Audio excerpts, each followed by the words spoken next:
दंडवत हो.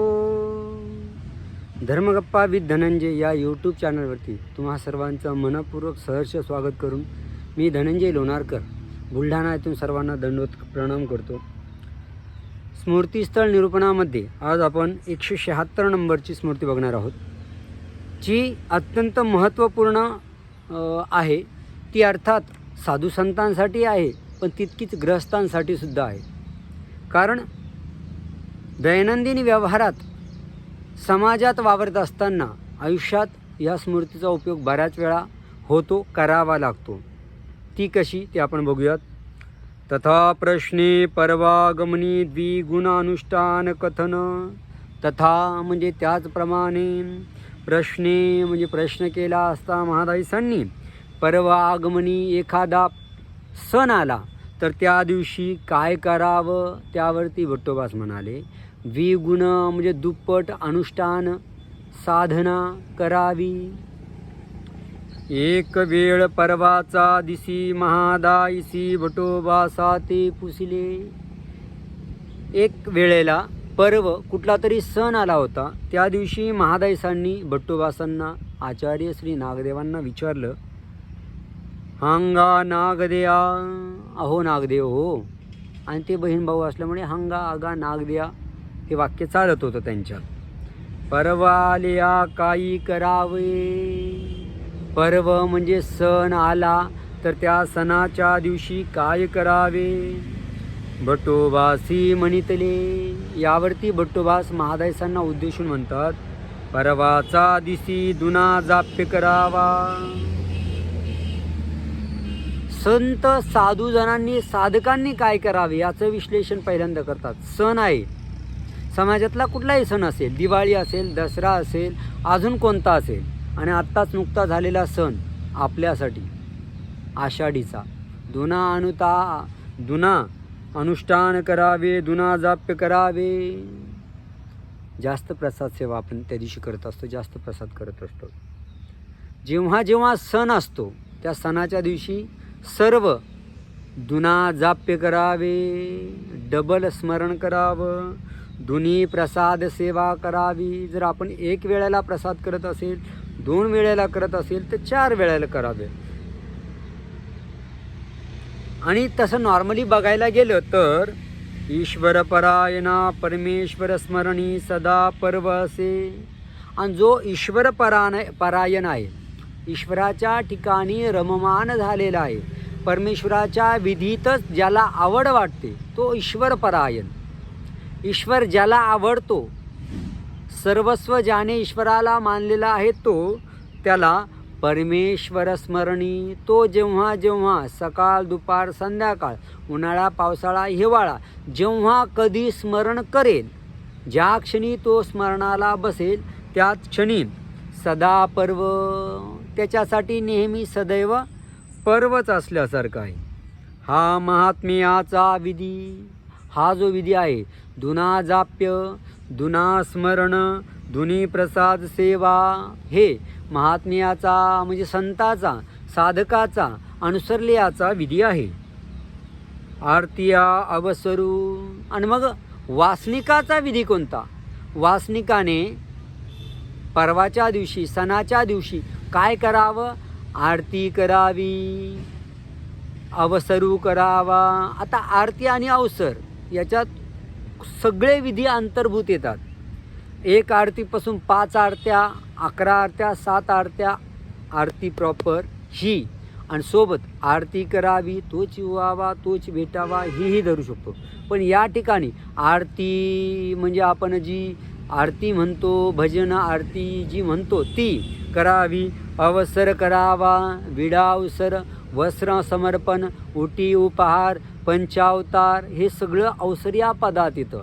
पान सुपारीच्या विड्यापासून, पान सुपारी नारळ, पान सुपारी 1 फळ, पान सुपारी 2 फळं, पान सुपारी 10 फळं, तुम्हाला जेवढं आणता येईल ते सगळं अवसर या पदात येतात. आणि म्हणून पंचावतार हा सुद्धा अवसराचं स्वरूप आहे. पंचावतार म्हणजे अवसर असतो, आपण त्याला कशा पद्धतीने बघतो यावरती अवलंबून असतं. पंचावतारामध्ये दोन महत्त्वाचे फायदे असतात. जो करणारा असतो त्याची क्रिया अधिक होत असते, त्याचा भाव वाढलेला असतो. आयुष्यात बरेच जण पहिल्यांदाच पंचावतार करतात, बरेच जण वर्षातून एकदा करतात. तर तो पंचावतार करत असताना करणाराचा भाव वाढलेला असतो आणि देव भावाचा भुकेला आहे. पंचावतार अलीकडे बरेच जण म्हणतात की पंचावतार करणं म्हणजे विनाकारण पैसे वाया घालवणे. नाही हो दादा, असं नाही आहे. पंचावतार जर एखाद्या धार्मिक माणसाकडून, एखाद्या क्रियाकर्त्याकडून जर मनापासून असेल, तळमळीने असेल, आरतीनं असेल, आवडीनं असेल, तर परमेश्वराला त्या उपहाराचा स्वीकार करण्यासाठी त्या जागी यावं लागतं. आरती तळमळ असावी, कीर्ती हेतू नसावा, दिखावा नसावा, लोकांनी चांगलं म्हणावं म्हणून नसावा. त्याला अवसराचं रूप देत असताना वाद्यंत्रसुद्धा त्या अवसरात येतात. माझ्या देवाच्या ठिकाणी मी भजन करतोय, माझ्या देवासाठी मी वाजत गाजत देवाला उपहार दाखवतोय. कशासाठी दाखवतोय? तो अवसर, ते मंगल अवसराचं रूप घेऊन देव त्या ठिकाणी कदाचित येतील. आपल्या घरी देव आले तर आपण काय करू? ज्यांच्या घरी, सन्निधानातल्या भक्तांच्या घरी देव घरी गेल्यानंतर काय करायचे? ते आमच्या ढोढऱ्याची लीळा आहेत. राघवदेव आमचे देव येतात ना त्यांच्या गावात, अरे इतके नाचतात, इतके बेभान होऊन असतात की त्यांना भान राहत नाही स्वतःच्या कपड्यांचं. देव आल्याची आवड, देवाची भक्ती, तळमळती त्यातून व्यक्त होत असते. म्हणून पंचावताराला आपण, पंचावतार असेल, अवसर असेल, गुरूंचं पूजन असेल, विडावसर करताना तो विडावसरसुद्धा कितीही मोठा असू शकतो. बाह्य क्रियांची गरज काय? कारण त्या बाह्य पदार्थांमुळे, त्या बाह्य क्रियांमुळे अंतरातला भाव वाढत असतो. नेहमी आपण मंदिरात जातो, नेहमी बाबांना भेटतो, पण भेटताना आपला भाव कमी राहतो, पदार्थ कमी राहतात. पदार्थ वाढू द्या, भाव वाढलेला राहतो. अवसर काळ पवता असू द्या, बाबा तेच असतात, पण तो प्रसंग मंगलमय असतो. आणि त्या मंगलमय ईश्वर माझा प्रसन्न असतो, माझे बाबा प्रसन्न असतात, माझा करणारा भक्तही प्रसन्न असतो. त्यालाही भाव उत्पन्न झालेला असतो. इतरांच्या क्रिया बघून अरे मी पण असं करायला पाहिजे, अप्राप्ती तो भावत असतो. म्हणून अवसर काळ महत्त्वाचा आहे. म्हणून पंचावतार करणे, ओटी उपहार करणे, ह्या सगळ्या भक्तीच्या क्रिया आहे, भक्तीचा अंग आहे. त्याला करायला नकार देऊ शकत नाही. भक्ती, षोडशोपचारी पूजा त्याच्यातच येत असते. तर जो वासनिक आहे त्याने आरती करावी. मग ती आरती टाळ्यांवरची असेल, नगाऱ्यावरची असेल, ढोलकी तबल्यावरची असेल, झांजींवरची असेल, देवाचे गुणगान करत असताना, आरती म्हणजे देवाचं गुणगान, त्याच्यात लीळा आहे, निर्वेद आहे, अनुताप असू शकतो. त्या आरतीमध्ये सगळं काही असू शकतं. मार्गाची प्रीती असेल, देवाची आवडी असेल, ते करत असताना आनंदाने, जेव्हा माणसाला आवडीचा व्यक्ती भेटतो ना, तेव्हा तो आनंद लपून राहत नाही. आणि माझ्या देवाचं गुणगान आहे, ते माझ्या देवाचं नाम आहे त्याच्यात, ठीक आहे, मनातल्या मनात स्मरण आहे, मोठ्याने करायला हरकत नाही. अर्थात हे भक्तीचं अंग धरलं तर. अभ्यागत, आणि कधी साधू संत आले किंवा त्या दिवशी बोलवावे किंवा साधू संतांना, अधिकरणांना भेटायला जावे, हे अभ्यागत. वस्त्रपूजा, त्यांना वस्त्र अर्पण करावं, द्रव्य अर्पण करावं, भोजन घालावं, अन्नदान करावं. सणाच्या दिवशी पंगत करू शकता, सणाच्या दिवशी वस्त्र अर्पण करू शकता, सणाच्या घरी मार्गात जाऊ शकता, सणाच्या दिवशी साधू संतांना घरीही बोलू शकता. हे तुमच्या धार्मिकतेवरती, तुमच्या श्रद्धेवरती, तुमच्या यथाशक्तीवरती, तुमच्या यथाशक्तीसह इच्छेवरती अवलंबून आहे. तुम्ही दुना अनुताप परमेश्वराच्या साधकांनी करायचा, पण यांनी पण करायचा असतो. वासनिकांना तो अंतर्भूत आहे. आणि भिक्षुकांनी का करू नये? त्यांच्याकडे पदार्थ संभावना नाही आहे, त्यांच्याकडे द्रव्य संग्रह हवा तसा नाही आहे.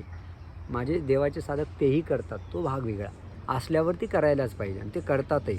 पण वासनिकाने वस्त्रपूजा करावी, अभ्यागत बोलावे. नाही साधू तर आपल्या गावात एखादा उपदेशी नामधारक चांगला दृढ असेल, त्यालाही तुम्ही बोलवलं ना, तरीही जर निर्हेतुक बुद्धीने बोलवलं, अदृष्टपर बुद्धीने बोलवलं, माझ्या देवाचं स्मरण हा करतोय, माझ्या देवाचं नाम हा घेतोय, माझ्या देवाचा हा उपदेशी आहे म्हणून जर बोलवलं तर, अदृष्ट हेतूने बोलवलं तर ईश्वर त्याचा स्वीकार करेल.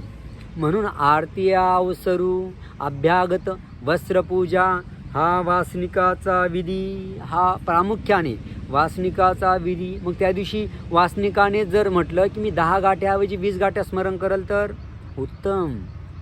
देव नक्कीच संतुष्ट होतील, देव नक्कीच दुःख निवृत्ती करतील. त्याने जर सांगितलं मी आज देवपूजा वंदनासाठी कुठेतरी जाईल, नक्कीच करू शकतात. पण सामान्य रीतीने हा विधी करावा.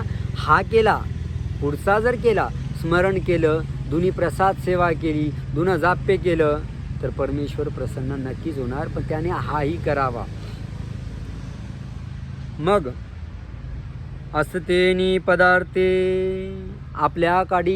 आपल्याकडे जो पदार्थ जेवढ्या प्रमाणात उपलब्ध आहे, असकेनी पदार्थ जो पदार्थ हाच असावा असाच असावा असं नाही, तर जो पदार्थ असेल असकेयाचा विधी.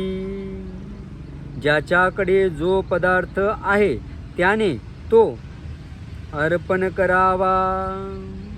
मग भिक्षुक असेल, अनुसरला असेल, वासनिक असेल, नामधारक असेल, ज्याच्याकडे जो पदार्थ आहे तो त्याने अर्पण करावा. हा असकेयाचा विधी. म्हणजे वासनिकालाही तो विधी लागू पडतो आणि भिक्षुकालाही तो विधी लागू पडतो. वासनिकानेही तो आचरावा आणि भिक्षुकाने देखील तो विधी आचरावा. ऐसे भटोबासी सांगितले. असं भटोबासांनी महादाईसांच्या प्रश्नावरती निरूपण केलं. महादाईसांचा प्रश्न काय होता की पर्वाचा दिसी काही करावे, पर्वकाळ सणकाळ आलिया काय करावे. त्यावरती भटोबासांनी हे सांगितलं आणि महादाईसी नमस्कारुणी घेतले. ज्या महादाईसा वेळप्रसंगी भट्टोबासांवरती रागवायच्या त्यांनी नमस्कारुणी घेतले. नम्रतेने दंडवत करुणी आदरात विनम्र होऊनी घेतले. म्हणजे ग्रहण केले, ऐकले, समजून घेतले. नवगावी महादाईसा भेटी 177 नंबरची स्मृती. दिवस संख्या विधानी कोथळे नसी विधान सांगणे. नवगाव, मायगाव, वडवाळी, पैठण ते आपेगाव अर्थात पांचाळेश्वरच्या मध्ये हे स्थान आहे. आपण पांचाळेश्वरला पैठणला बऱ्याच वेळा जातो पण ही स्थानं करत नाही. जर तुम्ही पैठण ते पांचाळेश्वर जाणार असेल किंवा पांचाळेश्वर ते पैठण जाणार असेल तर अंगलगावान पैठणकडून निघाल्यानंतर पहिलं स्थान आहे अंगलेगावान. वडवाळी अंगलेगावान, मायगाव, नवगाव, हिरडपुरी, बळेगाव, आपेगाव हे स्थानं नक्की करायचा प्रयत्न करा. तर ज्या गावला देवाचा मुक्काम होता असं नवगाव, त्या नवगावला महादाईसांची भट्टोबासांची भेटी झाली आणि मग त्यांचा भेट काळ होत असताना झालेला असताना त्या ठिकाणी कोथळोबास भेटायला आलं.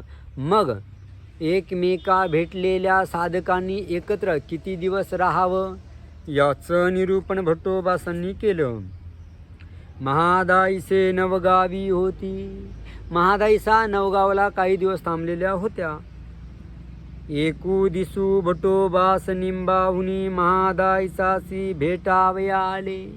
मग एकदा महादाईसांना भेटण्यासाठी निंब्याहून नवगावला भट्टोबास आले.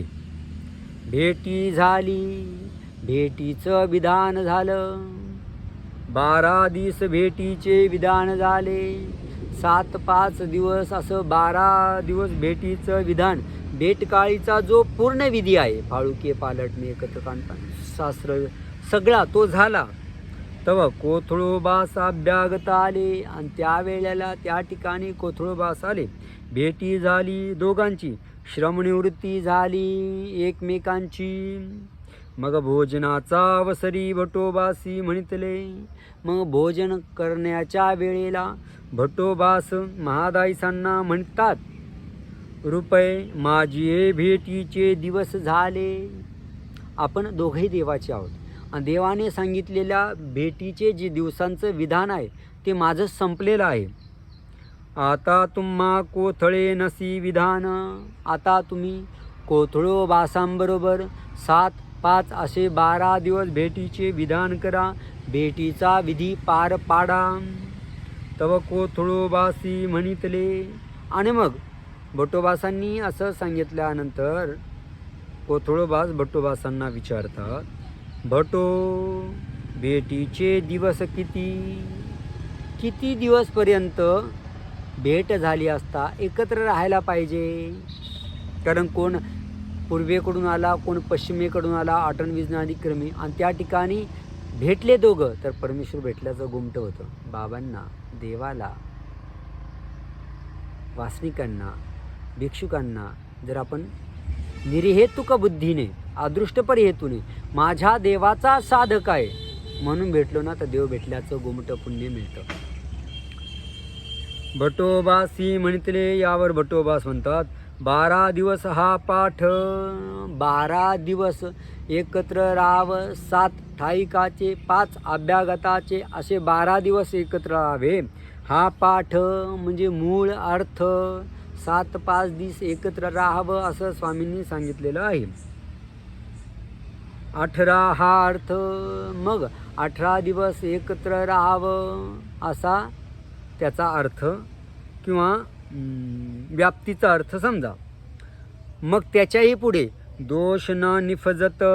जर एकमेकाच्या सहवास 12-18 दिवस राहिल्यानंतर एकमेकाबद्दल जर दोष निष्पन्न होत नसतील, एकत्र राहून त्यांचे समोरच्याचे दोष दिसत नसतील, गुण जर लाभत असेल, अपूर्वची साधे, त्यातून जर शास्त्राची चर्चा करत असताना गुणच अपूर्व अर्थ निघत असेल, त्यांच्यातला एक एक गुण परस्पराला दिसत असेल आणि उपयोगी ठरत असेल, तेव्हाच असावे हा सिद्धांत.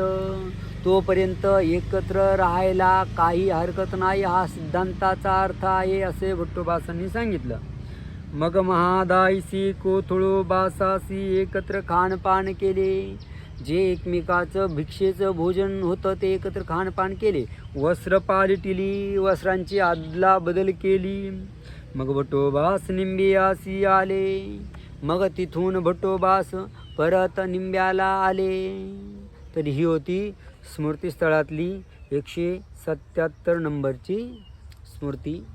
काही शंका असल्यास कमेंटमध्ये करत जा, सांगत जा. त्याचं विश्लेषण कमेंटमध्ये नाही पण पुढच्या निरूपणात मी नक्की सांगेन. थांबूया. दंडवत. दंडवत हो.